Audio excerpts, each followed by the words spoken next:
लोग इंद्रिय तृप्ति के पीछे मत हैं।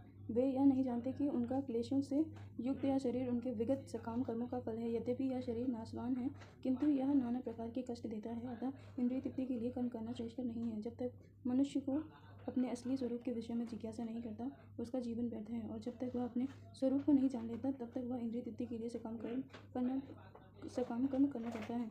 और जब तक वह इंद्रिय तृप्ति की इस चेतना में फंसा रहता है, तब तक उसका देहांतरण होता रहता है। भले ही उसका मन सकाम कर्मों में व्यस्त रहे और ज्ञान द्वारा प्रभावित हो, किंतु उसे वासुदेव की भक्ति के प्रति प्रेम उत्पन्न करना चाहिए। केवल तभी वह भवबंधन से छूटने का अवसर प्राप्त कर सकता है। अतः ज्ञान ही मुक्ति के लिए पर्याप्त नहीं। जीवात्मा के स्तर पर मनुष्य को कर्म करना होगा, अन्यथा भवबंधन से उबरने का कोई अन्य उपाय नहीं है। किंतु कृष्ण भावना भावित होकर कर्म करना सकाम कर्म नहीं है। पूर्ण ज्ञान से युक्त होकर किए गए कर्म वास्तविक ज्ञान को बढ़ाने वाले बिना कृष्ण भावना मृत के केवल कर्मों के परित्याग से बद्धजीव का हृदय शुद्ध नहीं होता। जब तक हृदय शुद्ध नहीं होता, तब तक सकाम कर्म करना पड़ेगा। परंतु कृष्ण भावना भावित कर्म कर्ता को स्वतः सकाम कर्म के फल से मुक्त बनाता है, जिसके कारण उसे भौतिक स्तर तक उतरना नहीं पड़ता। अतः कृष्ण भावना भावित कर्म संन्यास से सदा श्रेष्ठ होता है, क्योंकि संन्यास में नीचे गिरने की संभावना बनी रहती है। कृष्ण भावनामृत में रहित संन्यास अपूर्ण है, जैसे कि श्रील एवं गोस्वामी ने भक्ति रसामृत सिंधु में पुष्टि की है। जब मुक्तिकामी व्यक्ति श्री भगवान से संबंधित वस्तुओं को भौतिक समझकर उसका परित्याग कर देते हैं, तो उनका संन्यास अपूर्ण कहलाता है। संन्यास तभी पूर्ण माना जाता है जब यह ज्ञात हो कि संसार की प्रत्येक वस्तु भगवान की है और कोई किसी भी वस्तु का स्वामित्व ग्रहण नहीं कर सकता।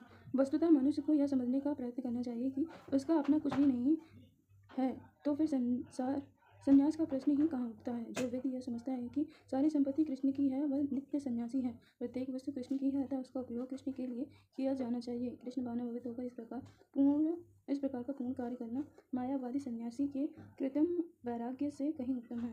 जो पुरुष न तो कर्मफलों से घृणा करता है और न कर्मफल की इच्छा करता है, वह नित्य सन्यासी जाना जाता है। हे महाबाहु अर्जुन, ऐसा मनुष्य समस्त द्वंद्वों से रहित होकर भवबंधन को पार कर पूर्णतः मुक्त हो जाता है।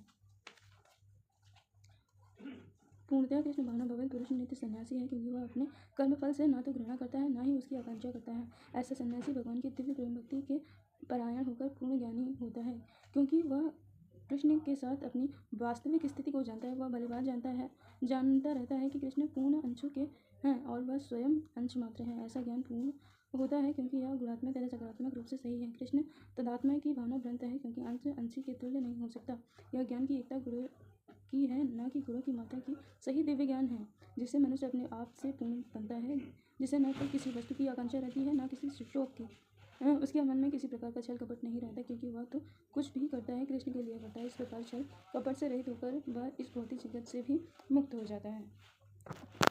अध्याय 5 कर्मयोग। कृष्ण भावना भावित कर्म। संन्यासम कर्माणम कृष्ण पुनर्योगम च संसासी यत योगम नमे ब्रूहि सुनिश्चितम। अर्जुन ने कहा, हे कृष्ण, पहले आप मुझसे कर्म त्यागने के लिए कहते हैं और फिर भक्तिपूर्वक कर्म करने का आदेश देते हैं। क्या आप अब कृपा करके निश्चित रूप से मुझे बताएंगे कि इन दोनों में से कौन अधिक लाभप्रद है? भगवद गीता के इस पंचम अध्याय में भगवान बताते हैं कि भक्तिपूर्वक किया गया कर्म सूर्य के चिंतन से श्रेष्ठ है। भक्ति पथ अधिक सुगम है, क्योंकि दिव्य स्वरूप भक्ति मनुष्य को कर्म बंधन से मुक्त करती है। द्वितीय अध्याय में आत्मा तथा उसके शरीर बंधन का सामान्य ज्ञान बताया गया है। उसी में बुद्धि योग अर्थात भक्ति द्वारा इस भौतिक बंधन से निकलने का भी वर्णन हुआ है। तृतीय अध्याय में यह बताया गया है कि ज्ञानी को कोई कार्य नहीं करने पड़ते। चतुर्थ अध्याय में भगवान ने अर्जुन को बताया कि सारे यज्ञों का पर्यवसान ज्ञान में होता है, किंतु चतुर्थ अध्याय के अंत में भगवान के अर्जुन को सलाह दी कि वह पूर्ण ज्ञान से युक्त होकर उठ करके युद्ध करें। अतः इस प्रकार एक ही साथ भक्तिमय कर्म तथा ज्ञान युक्त अकर्म की महत्ता पर देते हुए कृष्ण ने अर्जुन के संकल्प को भ्रमित कर दिया है।